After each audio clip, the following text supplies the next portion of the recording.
Hello, this is Miguel, and I am just doing a quick catch-up video to explain the basics of Git, hopefully using a different example to what you might have heard before. I just, because we didn't quite get up to this in my tutorial, I wanted to give a little bit more of an example of how to use Git and how it works under the hood. So the way that I'm actually going to explain it is we're going to do it in terms of like drawing artwork. So we're going to collaboratively draw some artwork. So we'll have like one canvas here, and it can have like, I'm not much of an artist, but it can have like, I don't know, my name on it or something. So we'll have like Miguel on this canvas, and the first thing that happens is we'll say that this canvas belongs to perhaps GitLab. So what we're saying is that this is GitLab's copy of the artwork. And what I might want to do is I might go, well, this is a bit of a boring piece of artwork. It doesn't have very much on it other than my name. So perhaps I might want to go and make my own changes to it. So what I do is I do what's called cloning it, which is where I go, hey, GitLab, can I have like a copy of that? And GitLab's going to be like, yeah, sure. So I kind of go over here and I'm going to create my own little copy here. And it has like Miguel written on it. Cool. And I'll just erase the arrow because we don't need to really think about that too much anymore. So now I've got my own personal copy of this, right? And I can kind of go, I'm going to change my color for a little bit so that it's a little bit more clear that these are changes that I've gone and made. And I might think, oh, it might be more fun if I were to like add an underline here. And now I've got like a blue underline on the word Miguel. But the thing is, obviously, I've only done this to my particular copy of the work, right? So I need to somehow now tell GitLab that I've made these changes. So what I do is I do what's called a git add command. So I run git add and I say I want to add that particular change. And then what I do is I do what's called a git commit. And a git commit is just kind of a way to package up all of these changes we've made. So in this case, our git commit is going to have something, it's going to have our list of changes, and it'll be something like step 1, we went and we added oh god, that's horrible handwriting. I added an underline, something like that.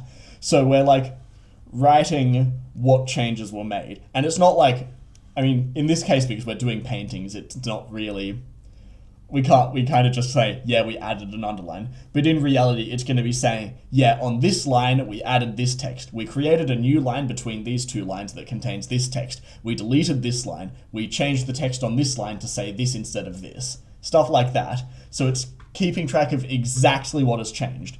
And after we do this commit, what we do is we kind of bundle this up, and then we do what's called a push operation. So we run git push, and it's essentially taking this commit that we've made here, and it's going and it's uploading that from our server, from our laptop up to GitLab. And then GitLab receives this and goes, oh, so they've made a commit that adds this underline. I guess I'm going to do that on my own system as well.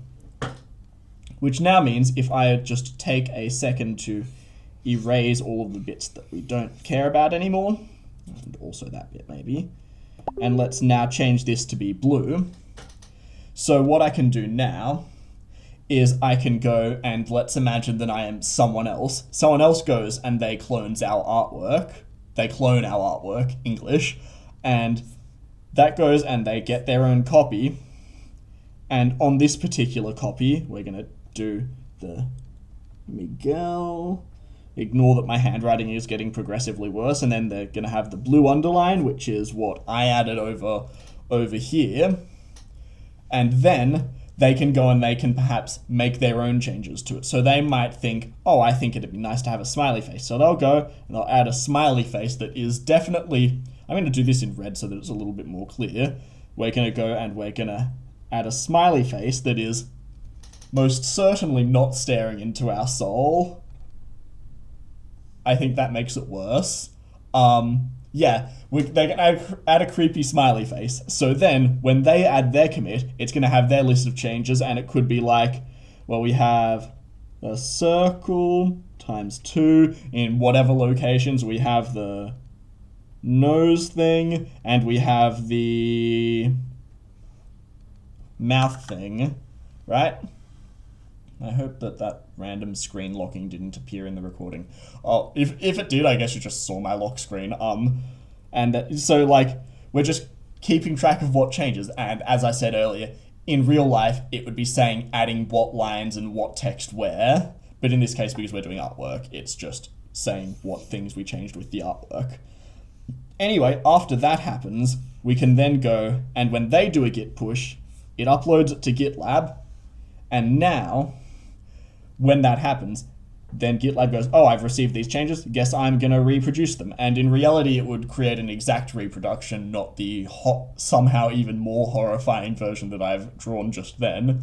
But anyway, now what might happen is, over here on my first one, I might kind of have this realization, oh, I'm a little bit out of date. GitLab's got some information that I don't have. So what I might then want to do is run what's called a Git Pull operation. And this Git Pull operation, what it does is it goes, hey GitLab, what are all the changes that have happened since the last time I updated my code? And GitLab's like, yeah, sure, here's all the information. They did the circle, they did the nose, they did the mouth. And then I kind of go, okay, well, there's all of my changes, ignoring the handwriting. And I'm going to go and they were all done in red. So I'm going to go and I'm going to reproduce them down on my end. And now you can see my copy of the artwork is up to date, right? So that is how Git keeps track of all of its different, like all the different states between all of the different devices. And it's how committing and pushing and pulling works. Just, I might have forgotten to mention it, this last operation is a Git pull. So it's pulling all the most recent changes from GitLab down to your computer. Yeah, that is my quick 7-minute and 5-second crash course of how Git works. Hope this was helpful. Also hope that this recording actually worked. Yeah, see you in my tutorial next week, I guess.